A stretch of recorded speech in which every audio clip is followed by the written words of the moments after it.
Bienvenidos a Cruce de Palabras por Telesur. Soy Luis Hernández Navarro y hoy vamos a conversar con Genaro Villamil sobre las elecciones mexicanas del 1 de julio. Elecciones que echan chispas.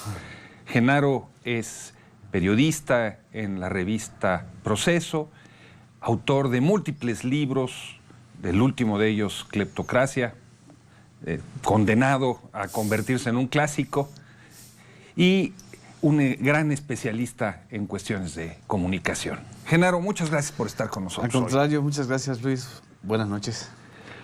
Estamos ante unas elecciones que han estado marcadas por la violencia. Sí. Hablamos de 130 asesinatos, más de 40 de ellos candidatos directos, en el marco de lo que mayo fue el mes más violento también desde el año de 1997. También más de 2.500 muertes violentas. ¿Podemos decir que esto va a afectar el rumbo del proceso electoral? Ya lo está afectando, es decir, ya afectó. De hecho, y lo expresó la presidenta del Tribunal Electoral, la Jacqueline Otalora Malasís, cuando la semana pasada dice que manos criminales están designando candidatos. Lo peor que podía haber pasado ya está pasando. Que el crimen decidiera ex ante, es decir, desde antes, quién va a gobernar un municipio. Y lo están haciendo a nivel de estructuras municipales y de diputaciones locales, porque de los 130 y tantos asesinatos a candidatos, a políticos, el 80% son de estructuras municipales. Es decir, se están peleando los microterritorios, ¿no?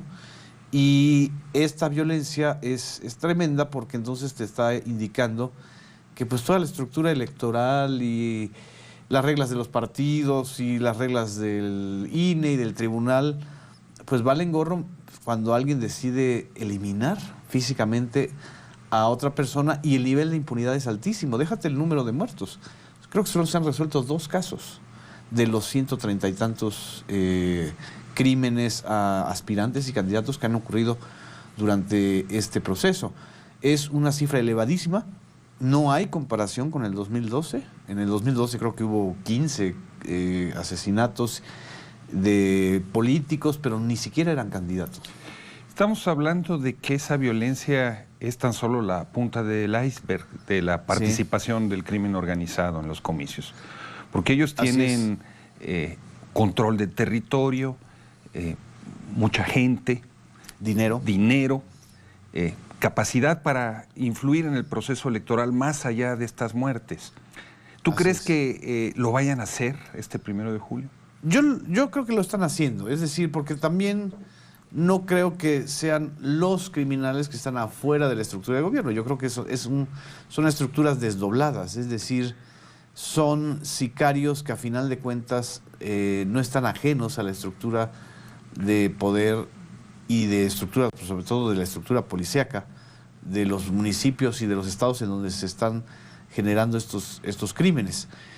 Creo que de esa manera ellos están apostando a defender los microespacios y los territorios en donde, pues a final de cuentas, se va a luchar por cada regiduría. Es decir, ya ni siquiera es por espacios de presidencias municipales, sino a incluso las regidurías, porque ahí está el negocio para ellos. ¿Se puede hablar de que ellos estén operando políticamente a través de un partido, o son más bien como una especie de pulpo con muchos tentáculos en las distintas aparatos de representación política? Sí, yo creo que no está definido hacia un partido o en contra de un partido. Ha sido generalizado. La mayoría de los candidatos y aspirantes que se han asesinado son del PRI, en algunos casos también del Frente y recientemente de Morena. Han habido varios aspirantes asesinados. Digamos que no tienen signo partidista, lo que tienen es signo criminal. Genaro, la gran mayoría de las encuestas dan como seguro vencedor Andrés Manuel López Obrador, por un margen que va entre 15 y 20 puntos. Sí. No son todas, hay otro tipo de encuestas que hablan de cómo está avanzando el candidato del Partido Acción Nacional, Ricardo Anaya, o de que hay todo un proceso de remonte de José Antonio Meade. Sin embargo, apenas hace unas horas, el coordinador de la campaña de José Antonio Meade, el antiguo secretario de Educación, Aurelio Nuño, conocido no por su manejo escrupuloso de los procesos o de la administración pública, anunció que iba a haber una gran sorpresa, que el 1 de julio los resultados finales no iban a corresponder a lo que decían las encuestas. ¿Es una balandronada o es una advertencia?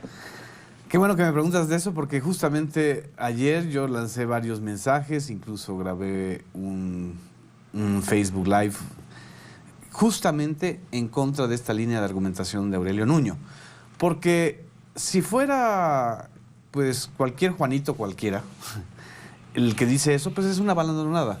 Pero te lo está diciendo el coordinador de la campaña de José Antonio Meade, el hombre de todas las confianzas de Enrique Peña Nieto, que hasta este momento sigue controlando el aparato del Estado y del gobierno. El secretario de Educación Pública más represivo que ha habido en los últimos años. El joven que piensa como dinosaurio y que en todo caso lo que está diciendo de manera abierta es que están operando un fraude, que están dando ya luz verde para la operación del fraude. Porque la lógica del discurso de Aurelio Nuño es bastante ridícula. Él dice que va a haber una sorpresa porque hay 20% o 25% de indecisos y que esos indecisos mágicamente van a darle un vuelco a la elección. Entonces José Antonio Meade, que en todas las encuestas, en todas las mediciones, incluyendo las de ellos mismos, está en tercer sitio, va a remontar al segundo sitio y va a desplazar al triunfador. Es un signo de desesperación, pero también es una confesión de parte de que están operando un fraude de manera criminal, y la única manera de que ese fraude no les resulte es que la gente salga a votar de manera masiva. ¿Por qué digo esto? Porque la estrategia del miedo, que es muy conocida por el PRI, muy aplicada, la aplicaron en el 94, para inhibir la participación de la ciudadanía en las elecciones, les da resultado. Es decir, en la medida en que haya un menor porcentaje de votantes, ellos pueden maniobrar con los votos y el número de votos, ¿no? ¿En qué consiste esta estrategia de miedo? ¿Es solo advertir el peligro que significa para la economía mexicana y el empleo López Obrador? ¿O tiene que ver con amenazas directas? ¿Tiene que ver con ese mismo clima de violencia que vivimos? Lo aplicaron en el Estado de México de manera puntual, en las elecciones del 2017. El Estado de México es el estado con mayor volumen de población y de padrón electoral, y que empezaron a hacer llamadas anónimas, mensajes directos, citatorios a los representantes de casillas, citatorios falsos. Citatorios judiciales. Judiciales, citatorios para que fueran a declarar. Pues acordémonos de que se tiraron cabezas de cochinos, mensajes al estilo narco. En el México profundo, ese miedo opera así, para inhibir que la gente salga a votar. Ese es lo que... Ellos saben que no pueden revertir una tendencia, lo saben perfectamente. Saben que no pueden revertir una distancia de más de 25 puntos entre el puntero y el candidato oficial. Pero lo que también saben es que tienen todavía los instrumentos para generar miedo, para decir, ya ven, otra vez están de violentos, están usando una expresión de Jacob Polensky como si fuera la gran amenaza. Es decir, están... ¿Qué expresión es esa? La expresión esta de que si se atreven a hacer fraude, van a defender como diablos o van a conocer al diablo, dijo Jacob Polensky. Es una declaración muy desafortunada, es una balandronada también. Pero el aparato mediático lo está usando, o lo están usando, porque todavía lo tienen en sus manos, pues para decir, ya ven, estos somos violentos, ¿no? Existe una larga tradición en el proceso electoral mexicano de alteración de la voluntad popular a partir de la compra y la coacción del voto. pero también de la compra de representantes de casilla, de la alteración de las actas finales. Hay que hacer la aclaración de que las elecciones en México no tienen un sistema electrónico de votación. ¿Esto tú sientes que es posible que suceda? En la medida que la votación sea muy alta, en la medida en que rebase el 70%, esa es una ecuación y una declaración que me hizo... Casi no hay antecedentes de eso. Las elecciones de Ernesto Zedillo en 1994, los niveles de votación son generalmente el 55, 50... Fueron 64, si no me equivoco, en el caso de Zedillo. Sí, casi. Si esta elección rebasa el 70% de la participación, se les encarece mucho la posibilidad de fraude. O se les encarece mucho la posibilidad de que el fraude tenga un efecto real. Esto es lo que están operando. La inhibición de los votantes, sobre todo en esos espacios en donde todavía se puede hacer una intimidación personal. No tenemos elecciones efectivas en México. Lo que tenemos son rituales de urnas en donde, desgraciadamente, el negocio electoral se ha convertido en parte de esta estructura de poder. Lo que pasa es que se va a romper. Y estamos en la antesala de que eso se rompa, entonces estamos viviendo los estertores de eso, ¿no? Morena, el partido de López Obrador, tiene serias limitaciones en el cuidado de las casillas. Ahora ha anunciado que va a cubrir más del 90%. Siempre declaran eso y a la hora de la verdad, luego resulta que cubren la tercera parte de esas cifras. ¿Tú crees que esta ocasión será diferente? Hay que ver, porque justamente la operación de miedo es contra los representantes de casillas y los representantes de la estructura de la coalición de López Obrador, porque no solamente es contra Morena, sino contra el PT, contra el PES, contra los aliados incluso que vienen del PRI, que vienen del PAN, que vienen de otros grupos, porque lo que hizo a final de cuentas López Obrador fue una enorme coalición tan grande que prácticamente se desdibujó el sentido de izquierda. Pero esta enorme coalición, en un 80%, fue precisamente para poder cubrir no solamente los cargos de elección popular, es una elección muy grande, son más de 12,000 cargos de elección popular, sino también cubrir toda la estructura electoral. Tenemos una estructura electoral en México que solamente el aparato oficial la puede cubrir, porque ni el PAN cubre el 100%.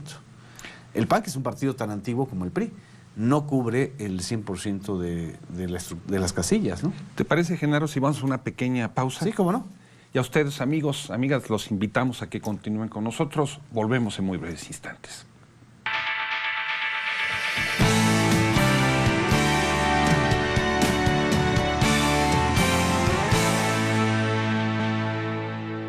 Estamos ya de vuelta en este cruce de palabras, conversando con el escritor y periodista Genaro Villamil sobre el enconado proceso electoral mexicano. Genaro, Andrés Manuel López Obrador, tú hablabas hace un momento, ha establecido un conjunto de alianzas con figuras que lo menos que podemos decir es que son polémicas, ¿no? Claro. Figuras como Manuel Espino, que fue el dirigente de la Internacional Demócrata Cristiana en América Latina y uno de los principales hostigadores de los procesos progresistas en América Latina, el Partido Encuentro Social, que es la derecha evangélica. ¿Qué opinión te merecen estas alianzas? ¿Eran necesarias? El asunto electoral del 2018 abandonó el terreno ideológico. Es decir, ya no estamos en una elección en donde se estén enfrentando izquierdas contra derechas. Es un voto antisistémico o a favor del sistema. ¿Qué veo que hizo López Obrador? Capitalizó la derrota y el derrumbe del Pacto por México.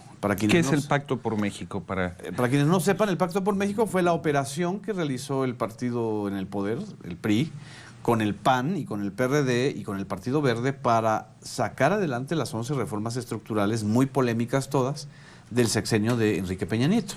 El Pacto por México hasta el 2015 era el gran éxito, era lo que vendían al exterior como la fórmula mágica para lograr el éxito de las reformas. Ese pacto por México se vino abajo, se derrumbó a tal grado que los 4 partidos que formaban parte del Pacto por México, PRI, PAN, PRD, Verde, son los que tienen crisis estructural. Y López Obrador crea un nuevo partido que es Morena, que estuvo al margen del Pacto por México, que no firmó estos acuerdos, que no votó ni a favor ni en contra, o más bien en contra en muchos sentidos desde el 2015, de buena parte de estas reformas. Y capitalizó el derrumbe de esas estructuras y capitalizó también la crisis interna de todos estos partidos, porque lo de Manuel Espino, como lo del PES, como lo de Germán Martínez... Un personaje de la derecha. Todos ellos provenientes del PAN y de la derecha, o todos los personajes provenientes del PRI que se han ido a Morena, es decir, la cargada hacia Morena, es el resultado de ese derrumbe. Yo creo que hay que hacer un análisis todavía más profundo de los impactos y del efecto tan pernicioso que tuvo el Pacto por México, más que el efecto de López Obrador, sino el efecto del Pacto por México en la vida de los partidos políticos en México. Hay analistas que, en contraste con lo que tú señalas, sí, lo que indican es que el problema principal es el problema de la corrupción. Sí. No el problema del Pacto por México, y que el gran acierto de López Obrador ha sido encabezar esa lucha contra la corrupción. A nivel discursivo es el gran acierto de López Obrador, es decir, es el eje fundamental, o sea, al no volverse una contienda ideológica, al no estar en disputa si neoliberalismo sí, si neoliberalismo no, sino la corrupción que ha minado a todas las estructuras. Eso le generó a López Obrador, además, en la coyuntura del sexenio con más escándalos de corrupción que ha habido en la historia reciente del país. Entonces, eso capitaliza pues el liderazgo de López Obrador, pero por sí solo el discurso anticorrupción no hubiera dado, porque el discurso anticorrupción lo tiene López Obrador en el 2006, en el 2012 y en el 2018. Lo que capitaliza López Obrador en el 2018 es justamente el error de la estrategia peñista de querer generar una especie de reino de Atlacomulco a nivel nacional. Atlacomulco, el lugar de donde viene el presidente. Es la cuna de este grupo político. De donde surge esta élite, que es la élite que está gobernando ahora. Y ellos así piensan que hay que cooptar a los partidos opositores para simular que hay una democracia. Eso hicieron a nivel federal. Y el resultado es lo que estamos viendo. Es decir, no es la inteligencia perversa de López Obrador, es el efecto estructural de lo que hicieron. Entonces, les salió mal de todas. El Mexican Moment que ellos presumieron, pues ya lo estamos viendo, lo que está sucediendo. Hace un momento tú hablabas de Andrés Manuel López Obrador como una fuerza antisistema. Sí. ¿No te parece exagerada esa calificación? López Obrador viene del mundo de la política institucional. Siempre se ha movido en el marco de las movilizaciones legales, de los partidos políticos. ¿Por qué caracterizarlo entonces como antisistema? Antisistema en el término del Pacto por México. En ese sentido. Sí, no es un hombre que esté por la vía de la lucha armada o que esté planteando una revolución. No está planteando el derrumbe de las estructuras políticas. Es un hombre que es un político que sigue las líneas, digamos, reformistas de la Constitución mexicana. Es el gran heredero de la lucha de Cuauhtémoc Cárdenas, que estaba en el mismo eje. ¿Cuál es la diferencia? La persistencia y el haber capitalizado este derrumbe, ¿no? Comenzamos nuestro cruce de palabras hoy hablando de la violencia que marca el proceso electoral y que atraviesa el país. Sí. Sin embargo, esta violencia da la impresión de que no está presente en las campañas electorales, en el discurso de los candidatos. Sí estuvo presente, porque uno de los puntos de ataque iniciales contra López Obrador en la campaña fue lo de la propuesta de la amnistía. Entonces, cuando López Obrador en Guerrero plantea de manera muy genérica y poco clara la posibilidad de instrumentar una amnistía nacional contra o a favor de la gente que ha participado en el crimen organizado o en la siembra de cultivos de amapola, se le vinieron encima el PRI y el PAN. ¿Y qué resultó? Que según las propias encuestas y las propias mediciones de opinión, la gente estaba a favor de la propuesta de amnistía, no estaba en contra. Es decir, es muy claro para una gran mayoría de la población que ha padecido en sus territorios y en sus estados la violencia, que la violencia no viene de afuera del gobierno, sino desde adentro del sistema. Y en ese sentido, yo creo que ahí tuvieron que pararle, porque esa era la línea de ataque contra López Obrador. Pero más allá de eso, ¿no han habido definiciones a profundidad de qué hacer con el crimen organizado, de qué hacer con el tráfico de drogas, se van a legalizar o no la marihuana, etcétera, etcétera? Eso no ha estado en el corazón del debate. No, yo creo que hizo bien en no de estar en el debate, porque son fuerzas que no están presentes de manera explícita. Es decir, ¿con quién negocias el crimen organizado? ¿Con el Chapo o con el general secretario de la Defensa? ¿Con quién negocias la amnistía? ¿Con la gente de las zonas agrícolas o con el gobernador de Guerrero? Entonces, esta doble cara del crimen organizado en México, que está organizado desde el gobierno, es lo que hace difícil también un planteamiento de este tipo, ¿no? Y si ni así el crimen organizado ha estado presente matando a candidatos, entonces todavía la situación es muy delicada, ¿no? Uno de los grandes ausentes en el discurso de los candidatos ha sido los pueblos indígenas. Sí. En los 3 debates nacionales que se organizaron, no hubo una sola mención de ellos, de cómo abordar esta problemática, que forma parte de la problemática nacional. ¿Por qué esta amnesia? Yo creo que es el efecto, en primer lugar, de cómo toda la clase política desde el 2001, desde que se aprueba la ley que se promovió con la movilización del EZLN y de muchas comunidades y grupos indígenas, se olvidó prácticamente de la agenda indígena. Se pensó que ya con los acuerdos de San Andrés ya se solucionaba mágicamente esto. Los acuerdos que firmó el Ejército Zapatista con el gobierno federal en 1996. De Zedillo, ¿no? Entonces, además, el hecho de que Marichuy, que era una candidata independiente surgida de la propuesta de los pueblos y las comunidades indígenas, no llegara a la boleta electoral, dejó al margen el asunto. El pequeño lapso y espacio de discusión sobre el tema de los grupos indígenas, fíjate cómo lo criminalizaron.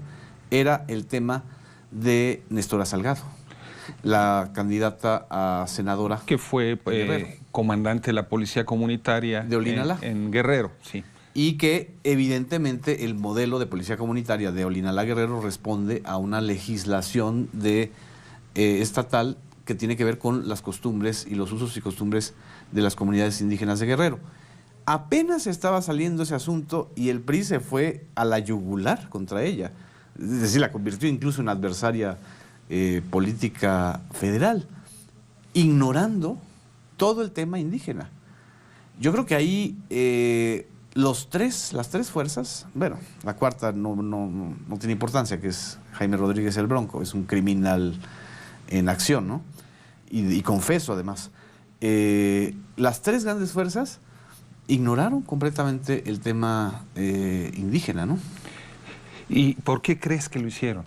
Precisamente porque se ha criminalizado el tema, porque se ha dejado en una de las últimas prioridades, y quizá, por ejemplo, en el tema del agua, que recientemente, el 6 de junio, el presidente Enrique Peña Nieto lanzó un decreto que modifica la veda de 55% de las cuencas agrícolas del país, hidrológicas, perdón, del país. Ahí es donde está también un tema que está absolutamente relacionado con los derechos de las comunidades indígenas. Y los partidos no quisieron entrar a ese debate. Por ejemplo, López Obrador lo que dijo es que él, si llega a la presidencia, va a echar abajo el decreto. Pero no se discutió, no se generó opinión pública, como que querían que esto no se debatiera. Y además, en el marco del fútbol, pues la gente... Menos aún. Menos, ¿no? Genaro, está todavía pendiente el mecanismo para informar de los resultados electorales. La autoridad electoral básicamente lo que anuncia es que va a dar a conocer esos resultados hasta un día después de los comicios. Así es. ¿Crea eso un marco de incertidumbre? Por supuesto. No solamente crea... Yo más que incertidumbre, lo que creo es que está generando una ansiedad. Una ansiedad social, una ansiedad política, que es innecesaria en estos momentos en donde están volviendo a surgir estos mensajes como los de Aurelio Nuño o estas denuncias de carrusel, de compra de votos, de estrategias que en México conocemos muy bien como la mapachería electoral. Y creo que el INE y Lorenzo Córdoba, que es su consejero presidente, no están tomando en serio el desafío que tienen. El PREP es un sistema que podría ser mucho más rápido si privilegiaran la capacitación de los funcionarios de casilla. Están diciendo que como son 6 elecciones, que para llenarlo a mano, porque además en México no se llena, no hay voto electrónico, no hay llenado automático, entonces van a tardar más. Esto suena, en el imaginario mexicano, suena al 88. Es decir, al fraude. Al fraude del 88. Entonces, en lugar de evitar esa sombra, la están alentando. Nos tenemos que ir, Genaro. ¿Va a pasar México a la próxima ronda del Mundial? Yo creo que sí. Muchas gracias. Muchas gracias, amigas, amigos, por acompañarnos hoy. Ya saben, los esperamos la próxima semana aquí por Telesur.